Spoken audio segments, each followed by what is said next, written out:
مساءكم سعادة وروقان وكل حاجة جميلة في الحياة. في البداية عايز أعرفكم بنفسي لأن ده أول فيديو ليا، الحمد لله وفضل الله على القناة الجميلة اللي اسمها السعادة والروقان. أنا اسمي عبد العزيز، أنا مدرس علم نفس وأخصائي نفسي ومدرب تنمية بشرية وطاقة إيجابية. الحقيقة إن القناة بتاعتي دي هتكلم فيها عن كل حاجة ممكن تسعد حياة الإنسان، وده لأن أنا شُفت ناس كتيرة جدًا بتعاني من إحباط أو اكتئاب، مشاعر خوف، مشاعر سلبية وكده.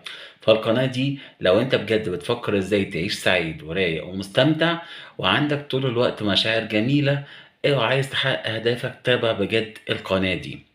النهارده بقى بإذن الله إيه ده! قبل ما أتكلم ما تنساش اللايك والسبسكرايب والشير، اتفقنا؟ أوكي؟ ماشي. عشان أقدر أقدم إن شاء الله بإذن الله فيديوهات جديدة تكسر الدنيا بإذن الله، أو مش هتكسر الدنيا هتعمر الدنيا بقى. بصوا بقى، النهارده أنا هتكلم عن هرمونات السعادة، وإزاي أنت لو عندك هرمونات نكد أو غضب أو حزن تقدر إن أنت تقللها وتنهيها وتجدد الهرمونات السعادة اللي عندك. تعالوا كده نشوف واسمعوا ودانكوا قوي وركزوا معايا لأن اللي جاي ده بجد هيغير حياتك. متنساش اللايك وسبسكرايب ها. بُص يا سيدي، أولًا في عندنا هرمون اسمه هرمون الكورتيزول. هرمون الكورتيزول ده هو اللي بيسبب لك الحزن، بيسبب لك الخنقة، بيسبب لك الضيقة. لو أنت عندك مشاعر عدم شغف بالحياة، لو أنت عندك مشاعر إن أنت متضايق، مخنوق، ما لكش نِفْس تعمل حاجة، على طول عصبي وكده، اعرف بجد ده معناه إن أنت في عندك هرمون الكورتيزول عالي، تمام؟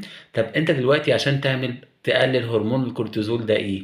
هاقول لك شوية حاجات ممكن تاكلها، وهاقول لك على حاجة نفسية فظيعة جدًا هتقلله وتخلّيك رايق ومستمتع.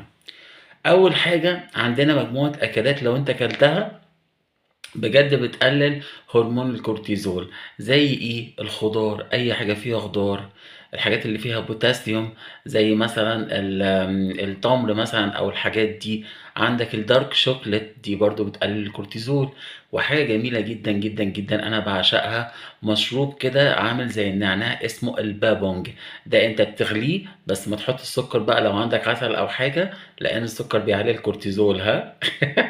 يعني بيعلي الهرمون اللي هو بتاع التوتر والنكد والحاجات دي. فأنت ممكن تشربه كده على مَيّة مغلية، تمام، أو إن أنت ما تحطش عليه يعني سكر، ممكن عسل بس يبقى عسل أصلي أو تشربه كده، هيخلّيك رايق ومستمتع. ده بالنسبة بقى للحاجات اللي ممكن تاكلها. طب الحاجات إيه الحاجة اللي